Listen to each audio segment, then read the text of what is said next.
Olá, boa noite, gente. Estamos aqui para começar mais um episódio do Elas Têm História, o 6º episódio, né, com 2 convidados maravilhosos. Estou aqui com a minha parceira, Rafaela Machado, né? Vamos falar de um assunto hoje que é paixão nacional, né, Rafa? Paixão nacional e paixão dos campistas. Mas primeiro, deixa eu dar boa noite para vocês e dizer que eu estava com saudade, a gente, né?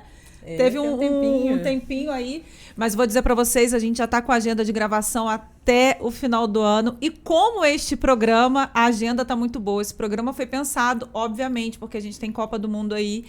E aí, quando a gente se deparou com a história do futebol campista, dos campistas que participaram da Copa, dos campistas que participaram da seleção, a gente falou, a gente tem que falar disso, né? Para reacender, embora com muitas polêmicas, já começamos falando sobre isso, vamos falar de polêmicas aqui também. Então, gente, um beijo para vocês. Não deixem de compartilhar o link do programa aí com os familiares, nas redes sociais de vocês, porque quanto mais pessoas o programa atingir, certamente o Elas vai chegando para outros lugares, as parcerias vão chegando, o que é muito importante para manter a D2 com esse amor que faz o programa, né, amiga? Toda essa dedicação, todo esse capricho, gente. Aliás, já começar aqui agradecendo nossos parceiros da D2 e também apresentando nossos convidados de hoje, né, para falar dessa temática tão especial. Estamos aqui hoje com 2 figuras emblemáticas, pesquisadores, né, do nosso futebol campista, entendem tudo de futebol, 2 gente. feras, gente. 2 feras. Estamos aqui com o meu amigo Wesley Machado, jornalista, autor de livros com a história da temática do futebol, que sabe tudo, gente, de futebol, tudo. E com o Paulo Renato Pinto Porto, também jornalista, radialista, e que além de saber da história do futebol, gente, teve o privilégio de cobrir vários eventos esportivos na cidade. Então tem toda uma vivência com o futebol, né? Muito bom. Boa noite, gente. Obrigada por terem vindo. Larissa e Rafaela, né? Isso aí. Eu e Paulo, a gente era amigos de Facebook, mas agora pessoalmente, né? Inclusive, trabalhamos juntos na verdade, Câmara na de Vereadores. Câmara. Um beijo para Dr. Edson, Fernando Machado, que reuniu essa equipe, esse time bom aqui lá atrás, né? O Wesley já é nosso amigo de longa data, né? De muito tempo. A gente está ficando velho, a gente pode dizer isso. Dá seu boa noite para o pessoal que está em casa. Boa noite, Rafaela. Boa noite, Larissa. Boa noite, Paulo Renato. Boa noite, meu amigo Fred também. São todos amigos, né? Estou me sentindo em casa aí. E o tema também é super interessante. Estamos aí no início de uma Copa do Mundo, né? E temos muito a falar aí sobre futebol. Principalmente campista, né? Não, muita coisa, muito assunto. Aliás, gente, eu quero deixar já a observação aqui. Eu não sei se um programa vai ser suficiente. A gente tem pautas para uns 3 programas. A gente vai começar logo, então não deixe de mandar as suas perguntas, as suas observações. A gente já vai abrir o YouTube aqui. A ideia é ter bastante participação. Eu sei que Ricardo está aí com a gente. Ricardo também era para estar aqui hoje, tá, Ricardo? Eu faço o convite ao vivo. Na próxima você vai estar, Ricardo. Então coloquem as suas perguntas, observações e sugestões. Quero começar falando, como diz, do início, do começo. Como é que o futebol se torna uma paixão para o campista? Como é que ele chega? Eu sei que tem um inglês, tem muito a ver com a questão dos operários que vêm para campos, né? Então vamos contar um pouquinho de como, acho que muita gente que está em casa deve estar se perguntando, que não conhece a temática, como o futebol chegou a campos. A gente consegue chegar até isso? Então, Rafaela, o futebol, segundo Paulo Orives, né, no livro História do Futebol Campista, esse livro está disponível em formato de blog. Quem pesquisar no Google, História do Futebol Campista, blog, vai achar um arquivo, né, um blog que o filho do Paulo Orives, Paulo de Almeida Orives, né, saudoso, ele fez esse trabalho. Ele ajudou o pai a digitar também o livro e reproduziu o livro em um blog. Então ele conta num capítulo que uma carta do irmão de Hugo de Campos Soares, que é parente de Horácio de Campos Soares, parente de Moço da Paixão também, depois a gente pode falar mais de Moço da Paixão, na importância dele para o futebol campista, uma carta do irmão de Hugo contava que ele chegou aqui, a primeira bola, por meio de um circo de cavalinhos. Aí tinha os palhaços, né? Tinha os artistas que brincavam de peladas, né? Chegaram por volta de 1907. Mas oficialmente o futebol ele chega em Campos com a prática já organizada em 1910 por meio do John Duncan, que era um inglês, que ele comprava madeira para Leopoldina e ele tinha um sítio ali na Gil de Góis. E ele reunia as pessoas para a prática do esporte, ele comprava material, tal. Aí depois do jogo eles jantavam, tal. Então foi o John Duncan que é considerado o patriarca, né, do futebol campista. Aí é fundado o Internacional e o Aliança. Aí depois a gente não confunde com a Aliança, que depois a gente pode falar dos times da Duzina, que teve dois alianças. Teve o Aliança que fundou a Liga Campista de Esportes, que esse é de 1910, junto com o Internacional. Aí em 1912 é fundado o Goitacás, o Campos e o Rio Branco. E o Americano, oficialmente de 1914, só que há registros de um americano em Campos em 1913. Aí teria que confrontar aí, ver nos jornais, já vi registros do americano em 1913. Tem uma polêmica em relação à fundação do americano, Verdade. que ele foi fundado numa data, mas é comemorado em outra. Enfim, aí é fundada a Liga Campista de Desportos em 1913, e aí o futebol cresce. Em 1922 vem o Uruguai aqui, um selecionado que na internet ele consta como Universal, o nome do time, mas o que a gente sabe que é um combinado uruguaio. E o Uruguai era uma potência na época, depois ele foi bicampeão olímpico, foi campeão da primeira Copa de 30, e nesse time que vai para o Uruguai em 1923, o Uruguai primeiro vem em Campos, né? E o Brasil, a seleção brasileira, vai disputar o Sul-Americano em 1923 com 3 campistas, porque teve uma dissidência com o São Paulo, sempre essa rivalidade Rio-São Paulo, e a CBD, né, ela mandou só jogadores do Rio.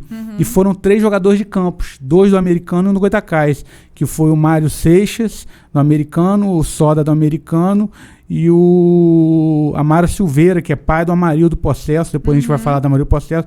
Então você vê a seleção brasileira com 3 campistas, no Sul-Americano, que foi o precursor da Copa América. Aí a gente chega na Copa de 30, que é com o Poli, que apesar de não ser campista, ele é de Conceição do Macabu, né, que pertencia a Macaé. Ele foi o único jogador que até hoje, ele representando um time de Campos, ele disputou a Copa do Mundo, que a gente teve outros campistas que serviram a seleção brasileira em Copa do Mundo, mas que jogava por um time de Campos na época, no caso o americano, só Poli. Aí a gente pode falar depois dos outros campistas, aí Paulo Renato pode falar também, que ele tem conhecimento sobre o assunto. Agora, deixa eu só fazer uma observação antes de passar a palavra. Você já deve ter ouvido isso. Eu recebi final de semana no Instagram. Gente, Policarpo não era de Campos, a gente tem que fazer justiça. Tem familiares dele aqui em Campos, acho que foi um neto que fez contato. Rede social é muito legal por conta disso, né? As pessoas vão fazendo contato e a gente às vezes nem imagina. Então fica o registro aqui, mas ele parte para a seleção a partir de Campos, não é isso? Sim, do americano. Do nosso americano, vamos lá. E é nesse período aí, esses anos 20, né, que a gente chama de a época de ouro do futebol campista. Ele foi de Wesley? trem para o Rio de Janeiro e do Rio se juntou aos outros companheiros da seleção brasileira para uma viagem de navio que durou 15 dias até o Uruguai. Nossa, 15 dias. 15 dias. Verdade. Chegaram lá cansado, aí jogaram contra a Iugoslávia. Foi o primeiro gol, né? Faltou o primeiro gol da... Não, ele não fez gol, não. O Brasil perdendo de 2-1, ele chutou uma bola na trave, cara. Como é que pode? Ele podia ter mudado a história. Porque depois o Brasil... O primeiro gol foi do Preguinho, né? Depois o Brasil golearia a Bolívia, mas foi eliminado logo na primeira fase ali. Mas Poli tem essa história, ele chutou uma bola na trave na primeira Copa do Mundo, né? E do americano. E eu, em 1987, logo que cheguei a Campos, eu sou de Rio Bonito. Ah, você é de Rio Bonito. Ó, mais um que não é campista e que tem amor por essa cidade aí, ó. Aí eu falei com o Perinho, né? Pérez Ribeiro, né? Pô, tem que entrevistar esse cara. Aí um ano depois o Poli morreu. Isso foi no final de 1987. Perdi a grande oportunidade. Ele estava ali no calçadão, vida, né? Circulava ali pelo Boulevard. Ele jogou 20 anos no americano. Ficou 20 anos. Quem foi que mandou uma foto pra gente também? Não sei se foi Jean, com a Amarildo. Foi Jean, com a Amarildo. E eu falei assim, poxa, eu não tive a satisfação ainda, né? Tem coisa que você perde aqui em Campos, né? As pessoas vão... Ainda mais com a pandemia, né? A gente estava falando hoje, o prefeito Rockefeller faleceu e a gente falava justamente, acho que uns 2 programas atrás, da vontade de entrevistá-lo. Aqui, infelizmente, é uma grande figura, com certeza. Acho que vale a pena deixar o registro aqui, né? Fez o Parada Cultura, pelo Estado Marinho, e ele que inaugurou o refletor, que fez o refletor do Estádio Ângelo do Carvalho, do Roxinho. Olha, Rockefeller. Foi na gestão dele na década de 70. Foi uma transição muito importante numa época sem royalties. Ele também teve uma atuação muito marcante na saúde, né? Na educação, ele construiu ginásios nos distritos, localidades mais distantes. As pessoas, os estudantes tinham que vir à cidade, que era distante, fazer o segundo grau, porque só tinha segundo grau aqui na cidade. São Salvador, né, que era o antigo Senza. Construiu o ginásio lá em Travessão, que é a terra dele, as Goitacazes também. Teve uma importância também muito efetiva na educação. Sim, sem Você dúvida. falou, só um adendo aqui, de não ter conhecido você, o Poli, quer dizer, não ter a oportunidade de entrevistar. Eu também não conheci o Didi. Eu já me comuniquei com a Amarildo por telefone, mas eu acho que a importância de um programa como esse, hoje eu mandei até seu perfil, Rafaela, para minha filha de 13 anos, que é estudante do liceu, para ela ver seus vídeos, né, sobre campus, porque eu só fui, eu acho que me interessar mesmo sobre campus, eu acho que foi mais até na faculdade, nem no ensino médio. Eu acho que falta isso um pouco, eu acho que a gente tem que incentivar mais as pessoas. A gente está no meio da Copa do Mundo, aí só se fala em Catar. Claro, tem que falar do Catar. Catar é um país rico e lindo, aquela cidade de educação. Não sei se vocês viram. Tem um estádio que é chamado Cidade de Educação. É lindo, tem um VLT ali que anda. Mas eu acho que também tem que valorizar a história de campus também. A gente sabe, né, de tudo que a gente já... Você sabe o que acontece? Uma história rica, né? Certinho. E às vezes a gente fala muito, principalmente historiador, com aquele peso no passado, o passado glorioso, né, os anos de ouro. E que olhando para o presente de uma forma mais pesarosa, digamos assim. E, na verdade, a gente está aqui construindo uma nova história, uma reflexão sobre os problemas, mas também sobre aquilo que a cidade tem. E aí eu tenho um presente para vocês que eu acabei de receber aqui. Quando eu falo que rede social é muito bom, minha amiga Andressa, ela tinha dito o seguinte, já que vai falar dos jogadores, o primeiro, a Andresa Vilela, o primeiro jogador de Campos, aí uma Copa do Mundo, Policarpo Ribeiro, é avô do meu marido. Eu falei, que legal, vou fazer o registro. Olha o que ela mandou, gente.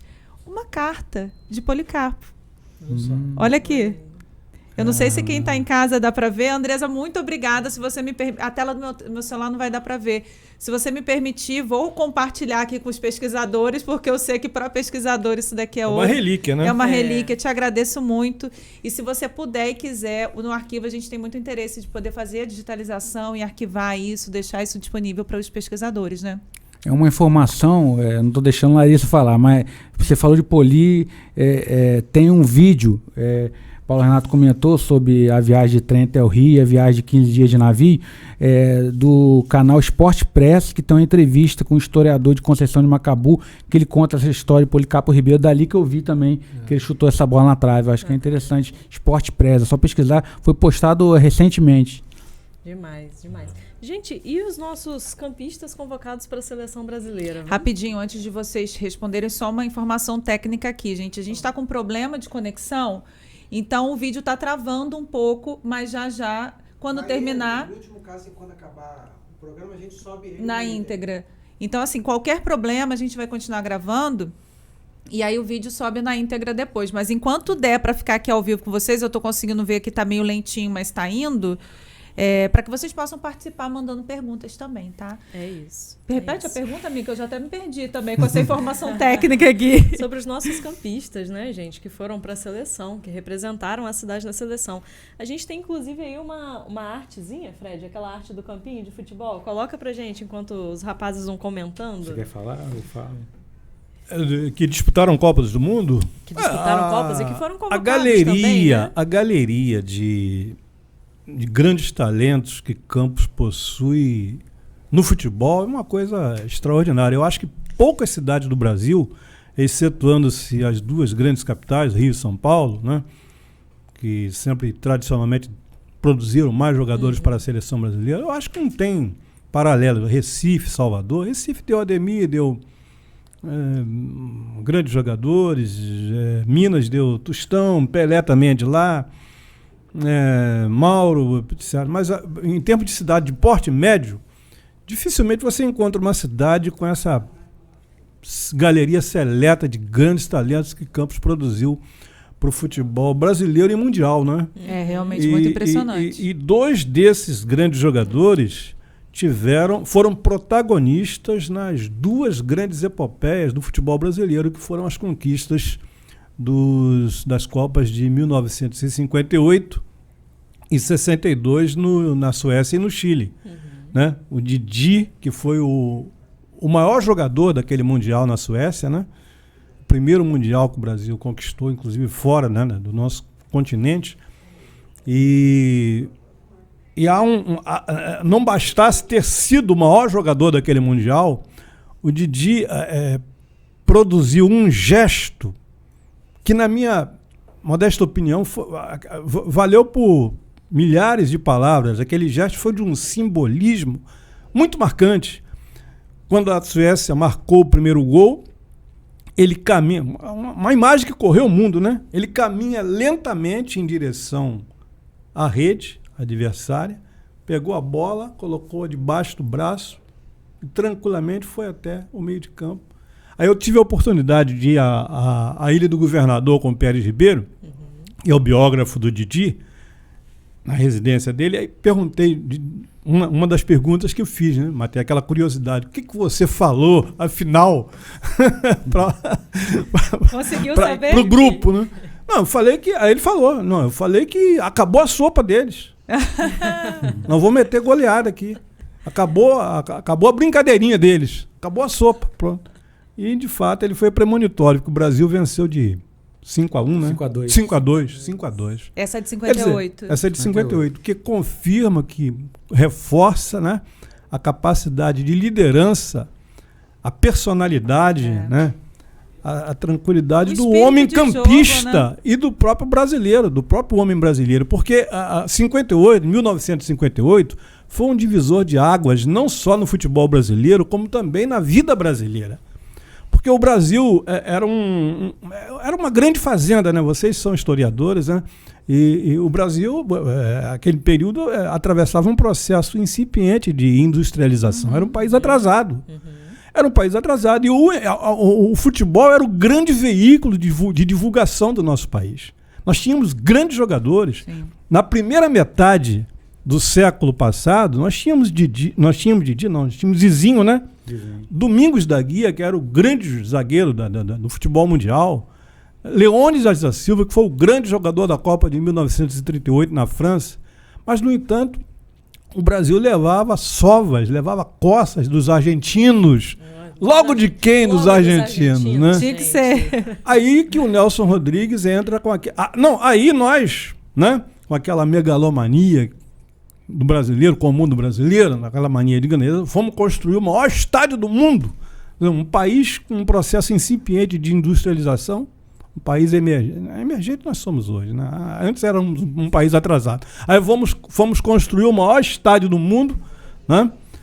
Naquela cidade que também se configurava como uma cidade que todo estrangeiro queria vir aqui para, né? Aquelas maravilhas do Rio já se apresentava como tal, para sediar a Copa do Mundo e ganhar a Copa de 1950. Aí criamos todo aquele clima, né? Aí que Nelson Rodrigues, né, teve aquele achado maravilhoso do complexo de vira-latas. A partir, depois de 1950, né, aquilo ali foi um divisor de águas, 1950 e 58. Em 1950 nós baixamos nossa autoestima, né? Nossa autoestima foi lá para o subterrâneo e recuperamos em 1958. Foi quando o Brasil superou aquele complexo de vira-lata, tendo dois campistas como protagonistas. Em 1958, Didi, com aquele gesto simbólico e a condição, o galardão de maior jogador do Mundial, e Amarildo, que chamou para si a responsabilidade, em 1962, de substituir ninguém menos do que o melhor jogador do mundo, Pelé. Até então, menino de 22 anos, por aí, né? 21, 22 anos. Mas já era o maior jogador do mundo. Sim. E o Amarildo não só chamou para si a responsabilidade, como fez gols decisivos contra a Espanha, contra a Paulo, e uma coisa incrível que você estava falando, que você deu a deixa aí agora, como o campista não conhece a história. A saga, né, dos dois grandes brasileiros que são campistas, né? Didi e Amarildo Tavares da Silveira. A gente pode até dizer que são brasileiros, mas antes são campistas. São campistas. O Campos é uma nação, eu sempre brinco isso, Paulo. Antes, em qualquer lugar, quem me pergunta assim, você é do Rio? Não, eu sou de Campos. Por favor. Vai lá, meu amigo. Vamos responder a pergunta sobre os campistas na Copa, focando em Didi e Amarildo. Didi, Ele era ali da rua Quedaban ali. Aí ele foi jogar uma pelada num terreno baldio vizinho ao campo de São Cristóvão. Ele já tinha jogado na escolinha de São Cristóvão. Só que nessa época ele estava no Industrial, que era o time da fábrica de tecido da Lapa. Foi jogar uma pelada e entraram duro nele, no joelho dele. Ele quase quebrou o joelho. Aí até condenaram, falaram que ia ter que amputar a perna. Aí a avó dele, Creusolina, a mãe dele, a avó materna, a mãe da Maria, era uma rezadeira, né? Fez um trabalho lá, não sei se foi com arnica, alguma coisa, que curou Didi. E Didi ali seguiu do Industrial para o Rio Branco. Ele jogou algumas partidas amistosas pelo Americano e pelo Goitacás. Algumas pessoas confundem, dizem que Didi jogou no Americano e Goitacás, mas o Pérez Ribeiro, que é o biógrafo dele. Então, até uma dica aqui, quem souber mais, quiser saber mais sobre Didi, comprar a biografia Didi, o gênio da Folha Seca, você acha na internet, pesquisando no Google, só botar ali Google, Didi, o gênio da Folha Seca, livro, aqui tem aquele shopping, né, que vem as vendas e tal, e já está na 3ª edição, a primeira foi de 94 e as duas mais recentes. Então o Pérez Ribeiro conta que a Didi primeiro ele fugiu de Campos, foi para Lençóis Paulistas, interior de São Paulo, jogar no Lençoense. Com o irmão? Com o irmão. Ele estava negociando com o Madureira, mas aí, na verdade, o Madureira queria o irmão dele, que era o Dodô. Aí o pai ou a mãe falou, não, só vai se Didi for junto. Mas aí o Madureira não queria levar Didi, olha só. O Madureira queria perder. São as coisas. O chamado contrapeso. Isso chamava antes de contrapeso. É para dar mais gosto à história, entendeu? Para contar a história. Aí acabou que Didi foi pro Madureira. Voltou do Lençoense, foi pro Madureira, foi pro Fluminense, Botafogo. Aí do Botafogo, na Copa, ele fez sucesso, 58. E foi pro Real Madrid e depois voltou pro Brasil. Ele encerrou a carreira no São Paulo e se tornou treinador. Inclusive ele foi o técnico da seleção do Peru na Copa de 70. Ele encerrou a carreira em 89 no Bangu, 86, 89, final da década de 80 no Bangu, e faleceu em 2001. Então ele é muito reconhecido no Peru. As pessoas no Peru admiram muito ele por ele ter sido técnico da seleção, que fez uma boa campanha na Copa de 70, que foi a Copa que o Brasil ganhou, né? Enfim, e a Marildo era ali da Lapa. A Marildo jogou no Goitacás, aí foi pro Flamengo. Aí tem a história de Amarildo lá, que ele segurou um cigarro de um amigo, aí o técnico viu... O Crespo, que também era campista e jogava no Flamengo, olha só. Então, e o técnico era Freitas Solis? O técnico era o Freitas Solis. Então, aí expulsou a Marildo do Flamengo. A Marildo vai pro Botafogo, aí faz sucesso na Copa de 62, vai pra Itália, joga na Roma, na Fiorentina e no Milan. E fica morando na Itália, casa com a italiana, aí volta pro Brasil agora, voltou pro Brasil recentemente. Ele tá até com Alzheimer. Quem quiser saber mais sobre a Marildo, eu indico um canal também, Museu da Pelada, que tem entrevista, ele tá com Alzheimer, mas lembra algumas coisas ainda, mas acho que merece. Ele até foi homenageado com o nome do pai dele na Vila Olímpica do Parque Santa Clara, que é Amaro Silveira, porque obra pública só pode homenagear pessoas falecidas. Aí, então, ele foi... Porque o Amaro Silveira também jogou na seleção, que era pai de Amarildo. Então, além desses dois, temos o Pinheiro, em 54, o Denilson, em 66, o Edevaldo, em 82... O Acácio, 90, esqueci de alguém? Porque também Didi, além de ir em 58 e 62, jogou em 54 pelo Fluminense. Então são Didi, Amarildo, Poli, Acácio, Edevaldo, Denilson, tá faltando um, lembra aí? São 6, né? São 7. Só Acácio e Edevaldo, né? Em 82, Edevaldo, Acácio em 1990, não é isso? Mas Denilson... Se você quiser, eu posso incluir em 1970 o cozinheiro Mário, que era campista. Olha, coisa boa, gente. Que lembrança, que observação boa. Maravilhoso. Aqui, agora um assunto polêmico, já que a gente gosta de polêmica também, tá parecendo aqueles programas de final de tarde. Vocês falaram sobre os campistas na Copa, o Wesley viu. O pessoal ficou bravo porque eu fui falar no Instagram sobre os campistas que participaram da Copa muito rapidamente para chamar as pessoas para o programa. A gente tem uns videozinhos curtos. Aí o pessoal ficava assim, mas tem o Gil, mas tem o Léo. Você falou do Odivan, tem o Odivan. São jogadores que vestiram a camisa da seleção brasileira. Se você for contabilizar, você tem lá Jarbas Batista, no ponto esquerda, que jogou no Flamengo na década de 1940. Foi Foi tricampeão pelo Flamengo, primeiro tricampeonato do Flamengo, 42, 43, 44. Foi o 6º maior artilheiro da história do Flamengo, superando Zizinho e Leônidas, Jarbas. Não me consta que ele tenha jogado em algum time de Campos. Acho que foi direto para um time lá do Rio de Janeiro, parece que Carioca, um time que nem existe mais na Gávea. Dali, um pulinho pro Flamengo, né? E depois, quem saiu de Campos também foi o cunhado do Didi, naquela época. Valdir Negrião, saiu do Goitacás, foi tetracampeão pelo Goitacás, tetracampeão campista. Foi jogar no Botafogo ao lado de Tim e Heleno de Freitas, né? Foi o primeiro grande ídolo do Botafogo, né? Antes de Garrincha.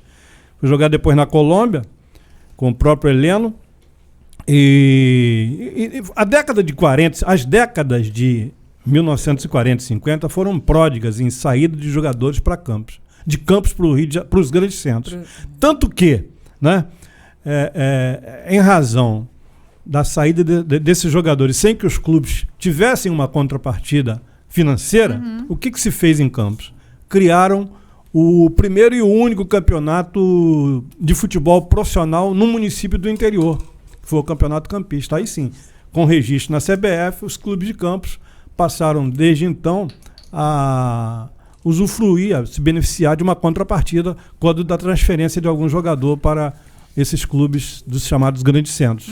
Isso é muito interessante porque a gente já tinha uma liga campista, né, desde 1913. Só que o futebol profissional nós só passamos até a partir de 1952 com o São José lá de Goitacás, tendo sido o primeiro campeão. Sim, sim. Fred, você consegue colocar na tela de novo aquela arte que o Wesley ajudou a gente a montar? Foi para o Instagram do Arquivo. Deixa a recomendação aqui para vocês acessarem o Instagram do Arquivo. A do futebol, a do campo. Também. Mas eu e Larissa, a gente vai disponibilizar lá nas nossas redes sociais também, que essa arte ficou muito legal, né, Wesley? Botou cada um na sua posição, né? Ideia da Letícia. Beijo, Lê, pra você. Que tá assistindo, que é apaixonado por futebol, com certeza. Olha que legal, gente. Você sabia que... Tô sem óculos, tá, gente? Tô sonsa aqui fingindo. Você sabia que ao todo 7 jogadores campistas já atuaram pela seleção brasileira em Copas do Mundo? E aí... Não consigo ler todos os nomes para falar as posições. Poli, atacante do americano, Copa de 1930, Uruguai. Amarildo, atacante, Botafogo, Copa de 1962. Didi, meia, Fluminense, Rio de Janeiro, Botafogo. E os anos eu não vou enxergar. 54 Suíça, 58 Suécia, 62 no Chile. Foram 3, verdade. Denilson, volante, né, do Fluminense, Copa de 66 na Inglaterra. Pinheiro, que era zagueiro do Fluminense, Copa de 54, na Suíça. Edevaldo, lateral direito do Internacional, Copa de 82, Espanha. E Acácio, goleiro do Vasco da Gama, meu Vascão, Copa de 1990, Itália. Eu tinha esquecido do Pinheiro. Verdade. Amanhã a gente vai atualizar essa arte aí, Letícia já vai ficar incumbida disso, vai botar logo do Arquivo ali bonitinho, o apoio do Wesley para essa confecção, arte Letícia, que é historiadora, mas tem que fazer às vezes. E a gente posta no Instagram do Arquivo e no nosso também, aí você posta também. Diga lá, meu amigo, você ia falar alguma coisa. Eu ia fazer uma pergunta, na verdade. Antes da gente sair desse assunto, né? Porque o Didi tem um apelido Folha Seca. Nem todo mundo sabe o porquê desse apelido. Explique pra gente, por que desse apelido? Olha, Pérez me contou que ele chutava de 3 dedos, chamado de trivela. A bola ia subir e decaindo, assim, como uma folha seca. Quando a folha seca cai, né? Ela cai devagarzinho, assim. Enganava o goleiro. Que o goleiro achava que ela ia subir, mas ela caía em cima. No finalzinho, ela descrevia uma curva. Não? E aí fazia esse formato. Dá uma curva na bola. Da folha. A grande qualidade dele, além de um bom driblador, um grande jogador, né? Muitas qualidades. Ele fez o Mas gol. o que marcou ele foi esse. Ele era muito elegante para jogar futebol, né? Tinha uma matada bonita no peito, jogava assim, de cabeça erguida, muita elegância para jogar futebol. Aí o Nelson Rodrigues, foi Nelson Rodrigues ou Armando Nogueira? Foi Nelson. O apelidou de Príncipe Etíope. Interessante. Uma pergunta de historiador agora, porque historiador adora isso. Eu sei que o Ricardo está fazendo um documentário sobre a história do Goitacás, né? Mas o que eu queria saber? Vocês, enquanto pesquisadores da história do futebol, a gente vai deixar dica também, gente, no nosso Instagram, de bibliografia. O Wesley comentou alguns livros que são fantásticos para vocês saberem mais. Tem sites muito bem construídos também sobre a história do futebol campista. Pergunta de historiadora para pesquisador. Vocês conseguiram, ao longo dessa trajetória, manter contato e saber quais famílias desses jogadores, principalmente desses mais, né, do século passado, ainda residem em Campos? A Cris, que é Cristiane Félix, é sobrinha de Amarildo, e o Zé Ricardo também. O Zé Ricardo foi jogador, jogou em Portugal, jogou no Goitacás também. Eu tenho contato com os sobrinhos de Amarildo, inclusive o sobrinho neto de Amarildo foi campeão sub-20, campeão brasileiro sub-20 pelo Internacional, se tornou jogador também. Então a família de Amarildo tem contato. Eu cheguei a ligar para o Amarildo, ele mora ali próximo ao Maracanã, na Tijuca, ali na Grande Tijuca. Liguei, conversei com a esposa dele, ele já estava um pouco adoentado já. Então, mas a família de Amarildo eu conheci só. A de Didi... A Didi tem o Milton Barreto, que foi um goleiro do Americano, que também saiu nessa época com Pinheiro, com Dodô, com Didi, para jogar no Madureira, e depois acabou jogando no futebol pernambucano. Ele tem a família dele é grande aqui em Campos, né? Ali na rua Carlos Lacerda. Opa! Com Formosa ali. Sim, aquele trechinho. Aquele trechinho ali. Inclusive um filho é radialista, o filho do seu Milton, o Elber Barreto. Eu não sei se ele... Eu acho que ele está no Ceará, está trabalhando numa rádio Fortaleza. Mas ele tem inclusive a ex-esposa do Almeida Salles, acho que é neta do Milton Barreto. O Milton Barreto tem um que foi jogador do Goitacás e tem um amigo de Didi. Porque Didi contou para esse amigo, Pérez Ribeiro conta no livro, na biografia, que Didi falou para esse amigo que o nome também era Milton Barreto. Falou, eu vou ser o melhor do mundo. Didi falou para ele, eu ainda vou ser o melhor do mundo. E o Bibi, filho do Didi, mora em São Pedro da Aldeia. É taxista lá em foi treinador na Arábia, jogou no Atlético Mineiro, jogou no Nacional de Manaus. Bibi, queremos te conhecer, ó. Adilson que esse vídeo Pereira. chega até você. Adilson Pereira, Bibi, queremos te conhecer, com certeza. Se vier a Campos, nos procure, por favor. Por favor. Ou podemos ir também, ó. Não tem problema, a gente vai em comitiva. Deixa eu falar pra vocês, a conexão do YouTube realmente estava ruim, né? Não estava conseguindo manter, mas a gente está ao vivo com vocês no Instagram da D2 TV. Deixa eu ver aqui, porque tem D2 Produções e daqui é da TV. D2 TV. E também depois o vídeo sobe na íntegra no YouTube para vocês poderem compartilhar aí com todo mundo. Gente, deixa eu fazer uma observação. A gente está falando todo o tempo de Pérez Ribeiro, Pérez Ribeiro. Pérez é uma referência, gente, na história do futebol, né? Nos livros sobre a história do futebol. A gente queria deixar um abraço para ele, para a Graça. Fizemos o convite, infelizmente ele não pôde nesse momento estar presente, mas a gente ainda vai passar lá para tomar um café com ele, para conhecê-lo pessoalmente. Mas vocês podem ver que ele é citado aqui a todo tempo, né? Certamente daqui a pouco ele vai melhorar para estar aqui com a gente também. Tem que estar. Um programa só sobre Didi. Merece. Porque a gente estava falando mas aqui o Pérez o Pérez é um memorialista, né? Eu acho que o Pérez, a memória dele é fantástica, né? Ele teve aquele AVC, mas a cabeça dele continua privilegiada, né? Lembra de tudo, com familiaridade, com riqueza de detalhes, fantástico. Coisas que ele leu. Agora, se você ouvir e vê-lo falar, né? Parece que ele vivenciou aquilo ali quando era guri, quando na verdade ele nem existia ainda, né? Muito bom. E o legal bacana. Dele é que fala com uma riqueza, com uma familiaridade dos assuntos. É uma coisa fantástica. Ele só considera que você viu o jogador se você viu no estádio. Ele viu Garrincha no estádio. Ele foi com o maior ídolo dele é Garrincha, apesar dele ser flamenguista. Então eu falei, eu só vi Romário no estádio, eu não vi ninguém. Eu vi os vídeos de Didi, eu sei que ele joga muito, mas por vídeo, a maioria eu vejo pela televisão. Maradona, por exemplo, eu vi pela televisão. Olha, eu acho que em cada grande clube brasileiro, eu estava fazendo uma pesquisa, só o Grêmio, dos 12 grandes clubes brasileiros, esses que têm torcida em todo o Brasil, só o Grêmio parece que não teve um jogador de Campos. Porque o Inter teve o Paulo Marcos, né? Que interessante. No Bahia teve o Zé Neto e o Sapatão. No Flamengo teve o Paulinho Almeida, que foi, além desses Jarbas, a que eu me referi há pouco.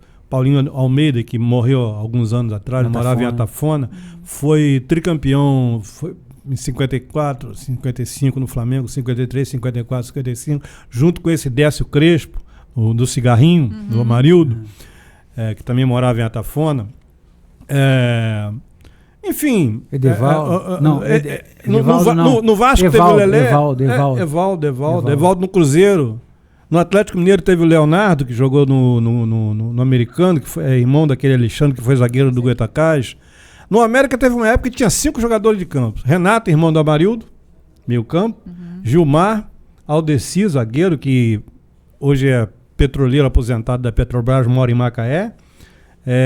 Ari, goleiro. Ari, Renato, Gilmar, Aldeci, o outro, a Sérgio Lima, que hoje mora nos Estados Unidos, é jornalista, tem um jornal sobre assuntos brasileiros.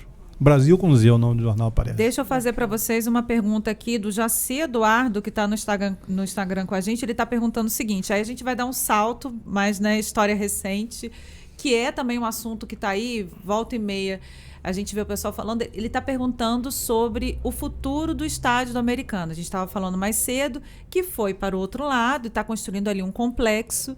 A outra parte, que era ali na 28 de março, foi vendida.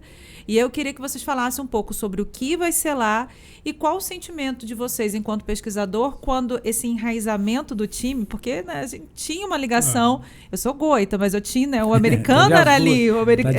Não foi à toa, eu quero deixar a observação. Mas existe uma identificação, também. Eu estou achando que é também. Então eu queria que vocês falassem sobre isso. O Goitacás tem um problema também com a Arizão, que toda hora, volta e meia, vem, né? À tona, mídia, exatamente. Tomba, não tomba, né? Faz essa questão do patrimônio. Queria que vocês falassem um pouquinho sobre isso. Eu queria fazer um histórico dos antigos campos e estádios. Eu vou chegar lá no estádio do Americano em Guarulhos. Então, o Americano, os clubes de campo jogavam assim na Praça da República, o Roxinho jogou no Jardim do Liceu, o Rio Branco teve campo na 7 de setembro, o Americano jogou na Coroa, onde também jogou o Roxinho. Aí o Roxinho foi para o Parque Leopoldina na década de 50, o Americano foi ali para o Parque Tamandaré na década de 50. O Goitacás, curiosamente, também começou em Guarulhos, começou na Praça Santo Antônio, ali onde construiu a Praça Santo Antônio em Guarulhos. E agora eles estão migrando para Guarulhos, o Rio Branco e o Americano. Eu acredito que pode popularizar ainda mais, né, a torcida do Americano. Eu até há um tempo atrás fiz uma campanha para que o estádio se denominasse Paulo Roberto Borges, que é o nome do Paulo Roberto, que era apelido Cabeção, mas eles estão cogitando voltar a usar o nome Godofredo Cruz ou então Nelson Polva, que era um dos fundadores, era o nome do complexo esportivo ali, que tinha um parque aquático, tudo. Era o nome do parque aquático, né, na verdade.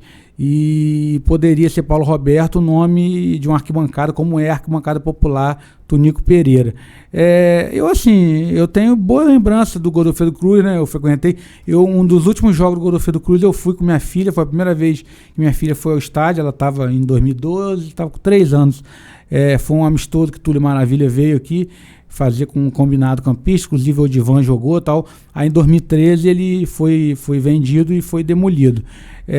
Mas lá tem uma área maior, né? Uma área grande, mas para mim, assim, o patrimônio foi assim, não sei se a gente pode botar uma coisa muito grave, né? Porque o Grêmio, ele falou do Grêmio, o Grêmio demoliu o Estádio Olímpico, mas ele não demoliu o Estádio Olímpico, ele só se mudou para a Arena do Grêmio depois que foi construído o novo, entendeu? Ele não ficou, o Americano ficou jogando aí joga ali, joga aqui, então isso dificulta o clube para voltar para a primeira divisão. Parece que fica sem casa, né? O Americano está sem casa até hoje, né? Estádio, né? O estádio está lá com 70, tem vários lances de arquibancada, mas não está pronto.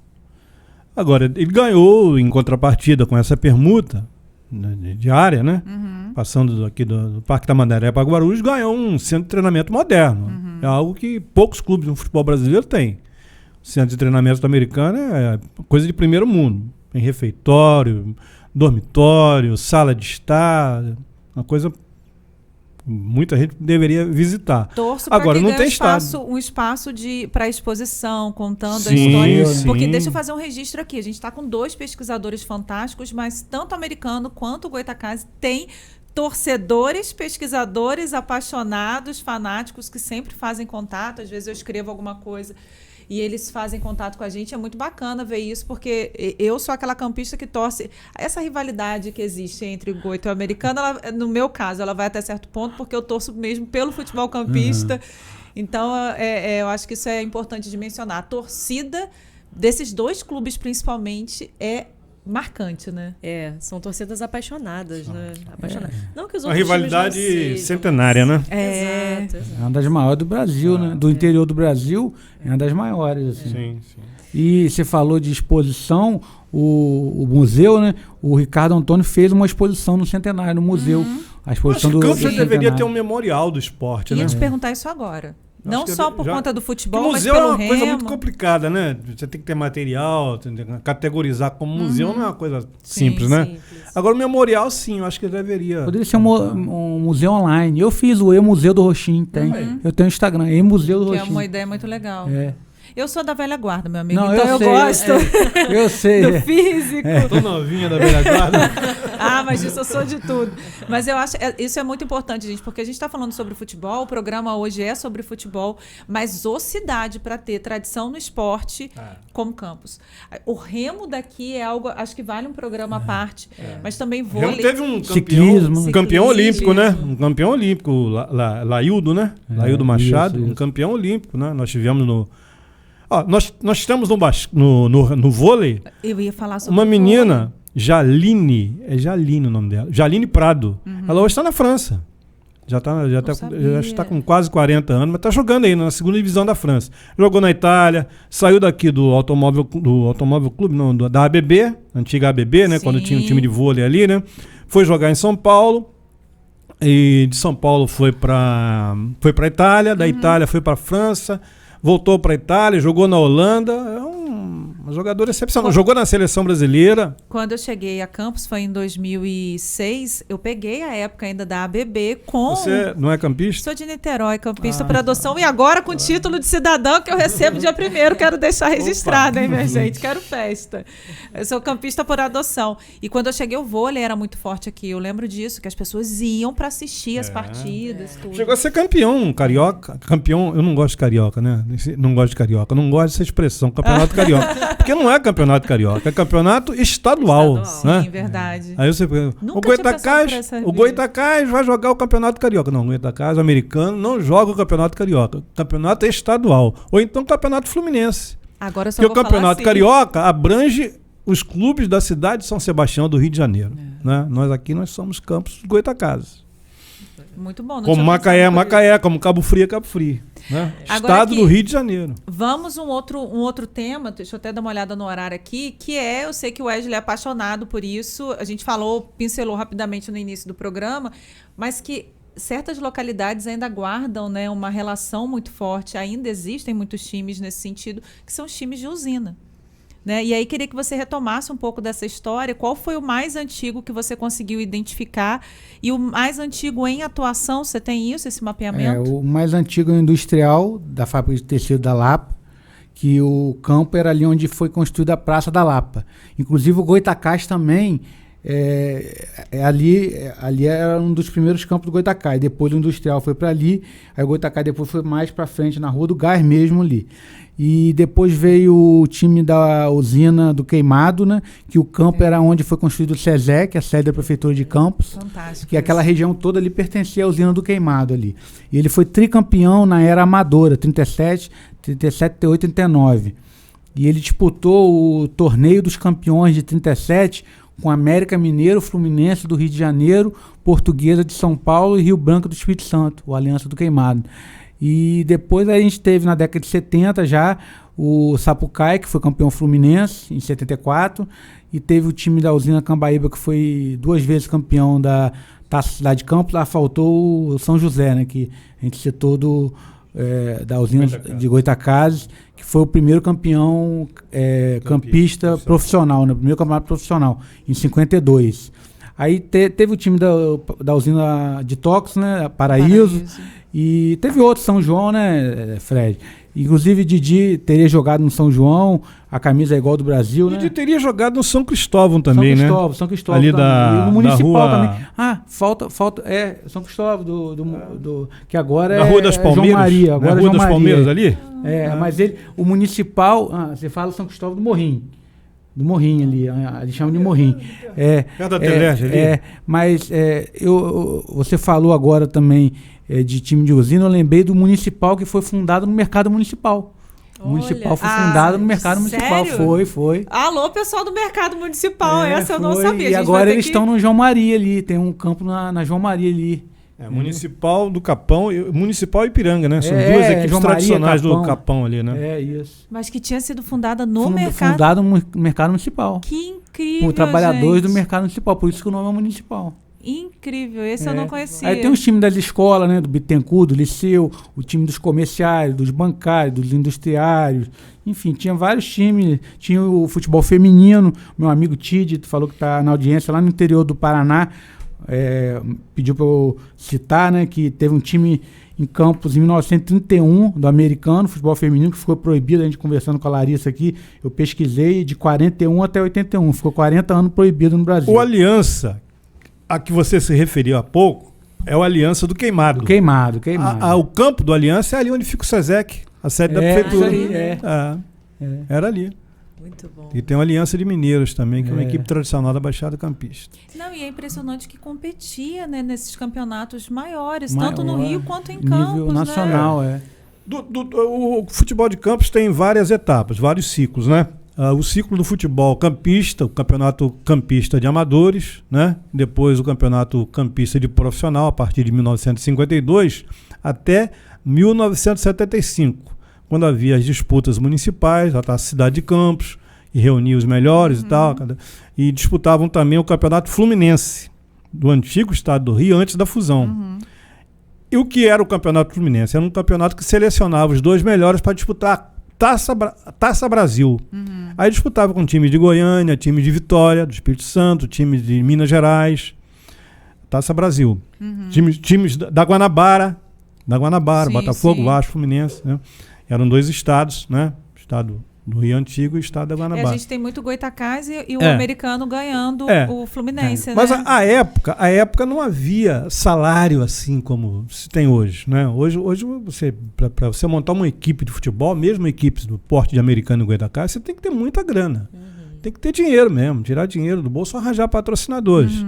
Mas a época os jogadores não treinavam em regime de full time.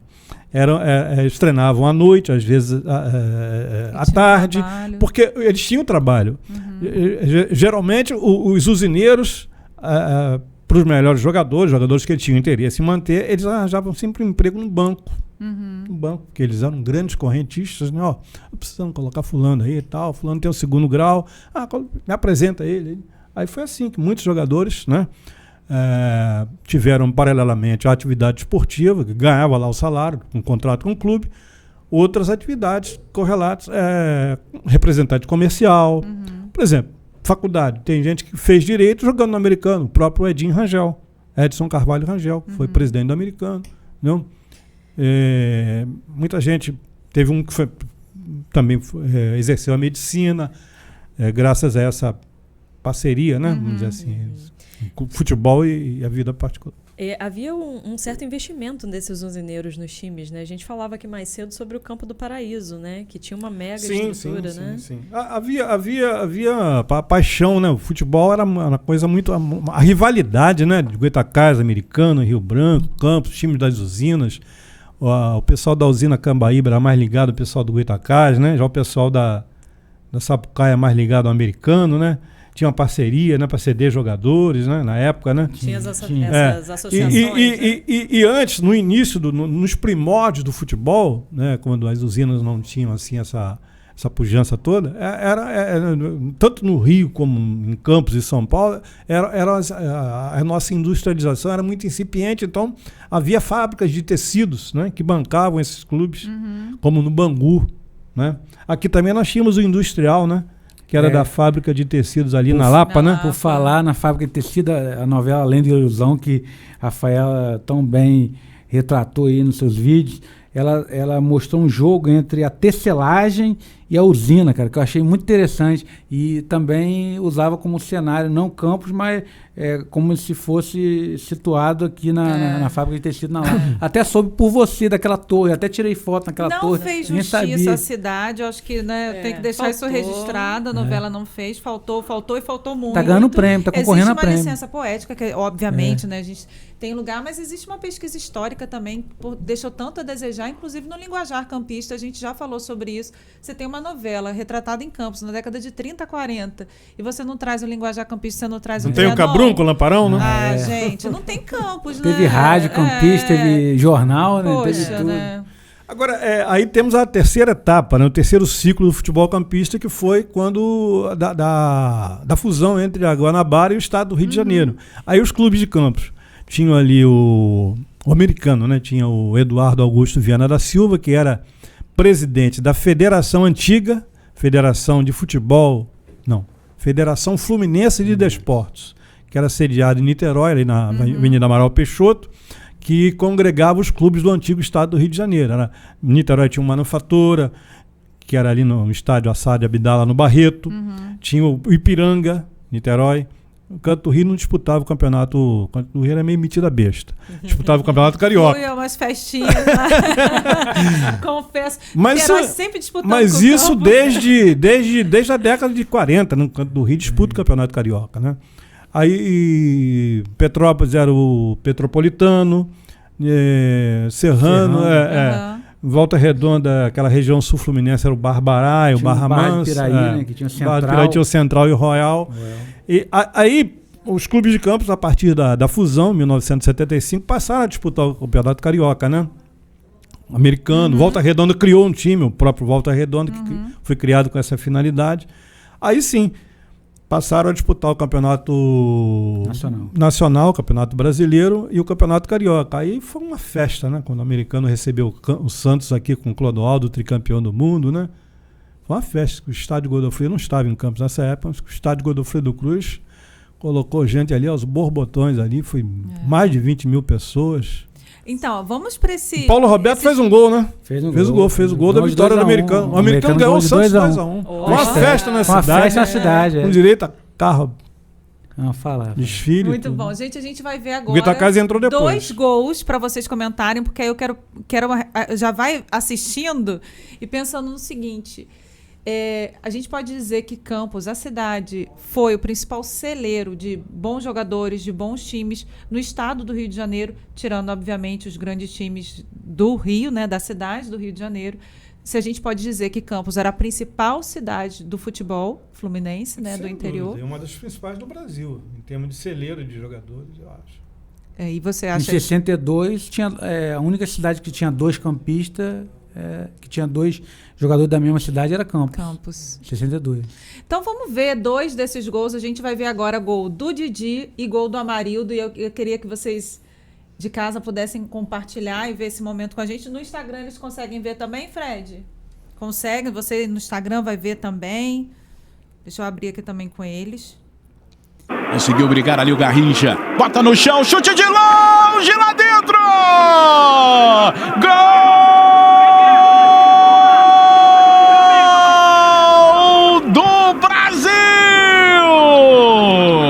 Gol do Didi de longe. Agora a gente vai para o Amarildo, né? Zagallo. O Brasil se fecha. Amarildo fez a finta, saiu da marcação. Ainda o Amarildo, pé esquerdo. Gol!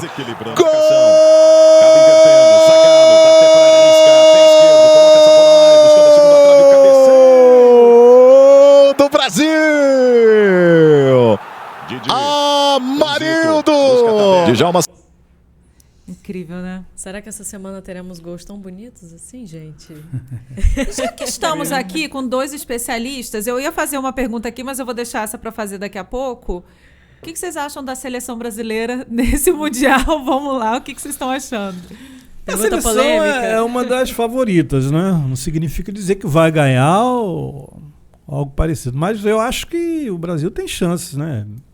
Vai ganhar da Sérvia tranquilamente. Agora, vamos ver o que vai acontecer adiante. Se o especialista está dizendo, eu sei que daqui para frente eu vou dizer a mesma coisa. O Brasil tem chance. Tem chance, Wesley? Passa a primeira fase, nas oitavas pega Portugal ou Uruguai, né?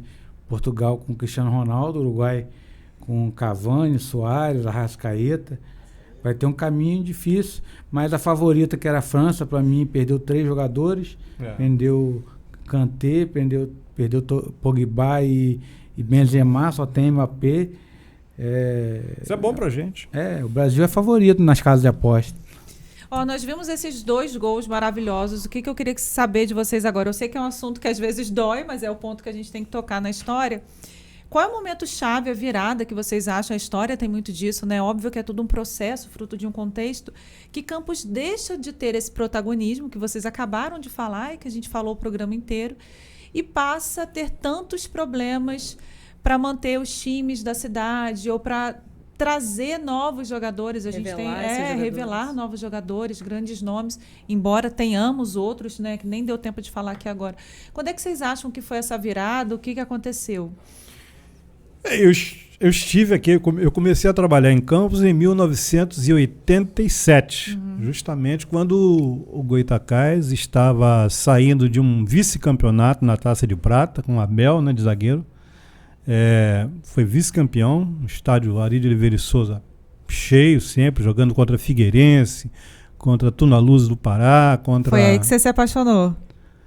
Não, eu passei a gostar do Goytacás quando eu estava comentando, não sei se com o Wesley ou com outra pessoa, quando eu estava em Cabo Frio trabalhando lá, eu narrava futebol também, na Rádio Cabo Frio.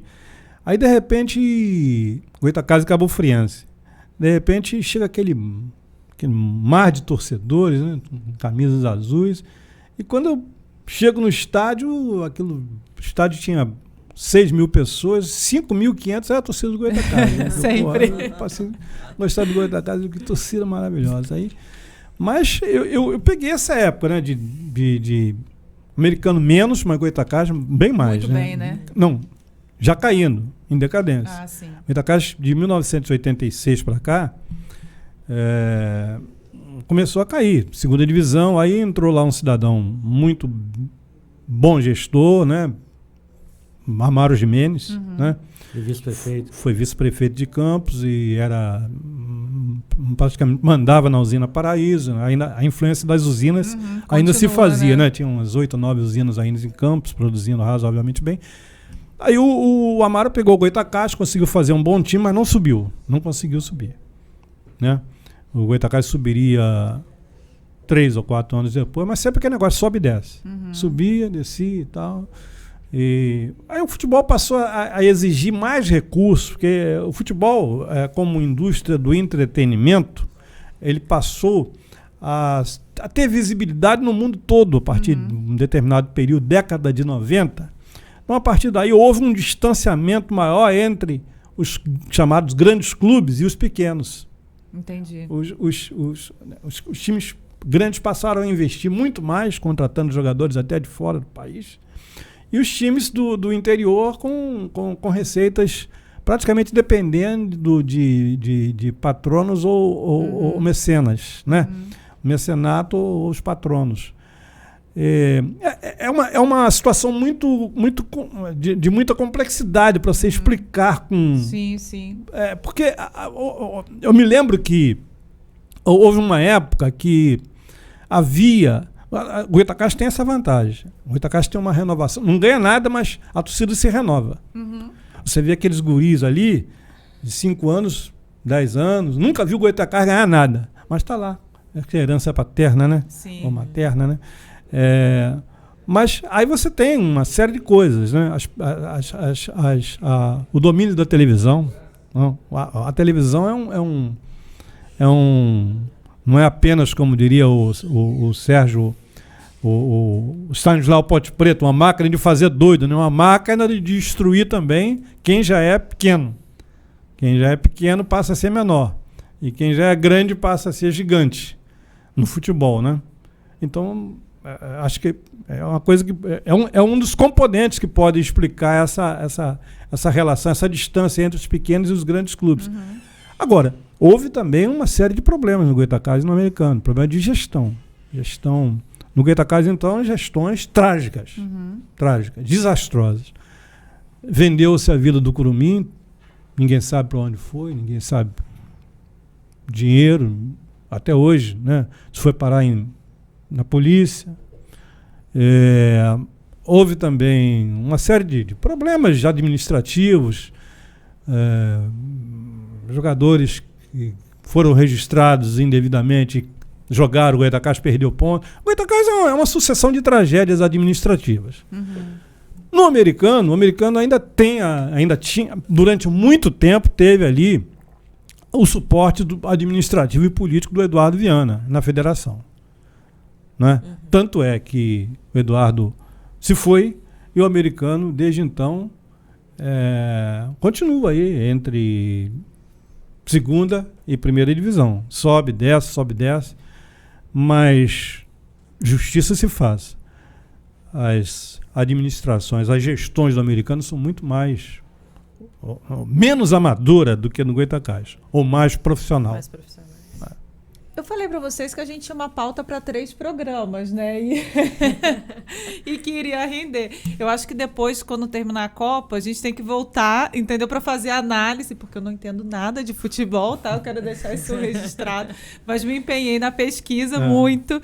E só deixar um registro também, gente. A gente falou que amanhã, hoje não, que a gente chega cansada, mas amanhã a gente vai disponibilizar para vocês bibliografia sobre o tema. O Wesley tem um Instagram muito bom, então vocês podem pegar dicas com eles lá. Você tem Instagram também, Paulo? Eu te marquei no Facebook. Tem Instagram, sim. Eu consegui te marcar no Facebook, mas depois você me passa, Wesley. O Wesley lançou agora na Bienal o trabalho mais recente dele, mas na verdade ele já está com vários outros aí engatilhados. Queria que você falasse um pouquinho sobre esses 2 livros que nós recebemos de presente. Aí você fala... Sua câmera, aquela dali, venda seu peixe, acho importante. O Botafogo Roxinho tem um capítulo sobre o Botafogo e um capítulo sobre o Roxinho. Mas não fala só sobre o Botafogo e o Roxinho. Ele fala sobre os times da Luzina, no Sapucaí e o Aliança do Queimado. Fala sobre o Rio Branco, o Goytacás, o Americano, enfim. Sobre futebol campista em geral e futebol carioca em geral, Botafogo Roxinho.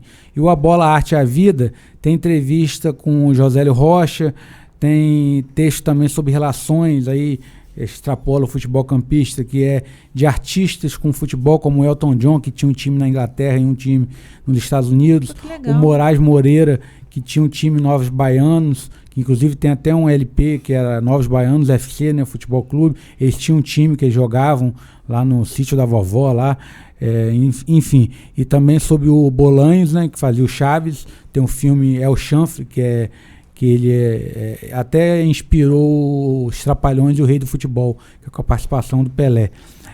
Enfim, fala dessa relação de artista com futebol, tem entrevistas também, e futebol alternativo de São Paulo, fala futebol escocês, belga, argentino, enfim. Lancei porque o Botafogo Roxinho eu lancei em e-book 2020 e A Bola, a Arte e a Vida eu lancei em e-book 2021. Agora lancei os 2 impressos agora na Bienal e estou finalizando a edição do Campos de Bola, Histórias do Futebol na Planície Goytacá, que é uma coletânea, tem a participação do Pérez Ribeiro, do Matheus Berriel, enfim, do Aristide Leopardo Tide, vários autores sobre o futebol campista em geral.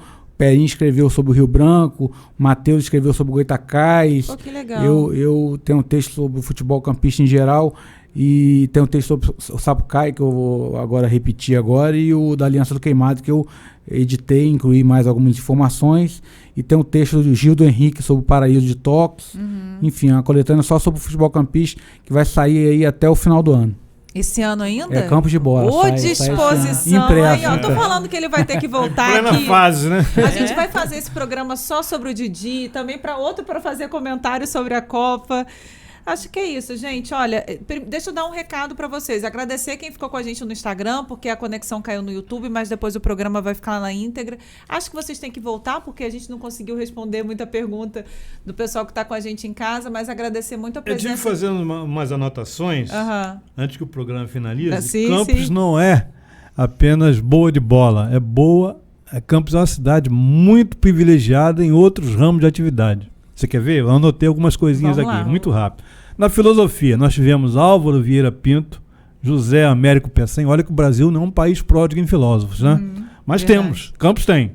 Artes plásticas, Ivaldo Granado, pessoas que se projetaram nacionalmente. Não estou dizendo que os que estão aqui são, muito pelo contrário, né? Sim. Tem gente muito boa que ficou aqui.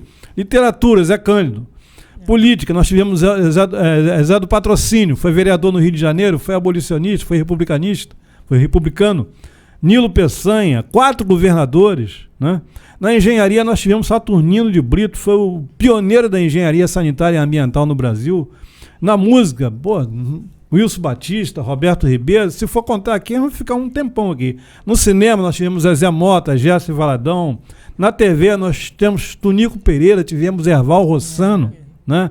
Na dança, Mercedes Batista. Na aviação militar, Ricardo Kirk, nós fizemos uma homenagem lá na Câmara. Na Marinha nós tivemos Saldanha da Gama. No Exército, Carlos Tinoco, foi ministro do Exército. No jornalismo, né, nós temos um representante na Copa do Mundo, nosso Heraldo Leite, né? Vai para a 11ª Copa do Mundo. Odemário Toguinhó. Odemário Toguinhó, Elcio Venâncio. Dirigente esportivo, nós tivemos o maior dirigente da história do Flamengo, na década de 50, Gilberto Cardoso. Né? E tivemos, pode-se discordar dos métodos dele, mas nós tivemos nosso caixa d'água, né? Fui presidente da Federação de Futebol do Rio de Janeiro e por aí. A história de Gilberto Cardoso, você conta ou eu conto? Pode contar. Que ele faleceu num jogo de basquete do Flamengo. A última sexta, né? Ele era presidente do Flamengo, ele é o nome do ginásio do Flamengo. Teve um ataque cardíaco e faleceu. Num jogo de basquete. No Fla-Flu, não foi? Gente. Numa sexta? Era uma sexta no último segundo. Uma cesta de Guguta. Uau, gente, uau. Gente, é muita história. Então, em diferentes ramos da atividade humana, Campos é muito privilegiado. Muito. Certamente. Paulo, acho que você vai ter que voltar também, hein? A gente conversa sobre outros assuntos. Um prazer. Gente, obrigada pela presença. Obrigada a você que ficou com a gente aí pelo Instagram. Você que vai assistir depois, deixa um comentário lá no YouTube, né? Pra gente poder ter esse feedback. Comenta lá nas redes sociais também se você gostou do programa. Se você tem algum assunto que quer que a gente depois aprofunde. Depois presta atenção depois na bibliografia que a gente vai indicar para quem quiser saber mais. Além das obras do Wesley. Muito obrigada, pessoal. Gente, só agradecer vocês pela presença. É muito assunto, pouco. O tempo parece assim, 1 hora e 10, 15, 20, dá para conversar muito, dá para conversar nada. Vocês perceberam, né? Muita coisa a ser A dita gente ainda. nunca cumpre a pauta. Nunca. Essa pauta é ilusória. Quem tá em casa com a gente sabe. Tô Gente, com muita coisa na cabeça que poderia ser dita, mas não deu por tempo. isso que tem que ter Vamos parte depois. 2 para todo mundo. Fica tranquilo. Beijo pra Bia, que tá com a gente, pro José Monteiro Lisandro Júnior, meu amigo lá do Rio. Amigo querido. Gente, um beijo para vocês. Eu espero que a gente possa se encontrar no próximo programa, que já tem tema, mas daqui a pouco a gente conta para vocês. Fiquem ligados nas nossas redes sociais. E não deixa de compartilhar esse vídeo aí com a família, com os amigos, com todo mundo que precisa saber sobre a riqueza, a tradição de Campos no futebol, né? É isso. Beijo, gente. Obrigada, Beijo. tá? Obrigado a vocês. Até mais. Boa Tchau. noite. Boa noite.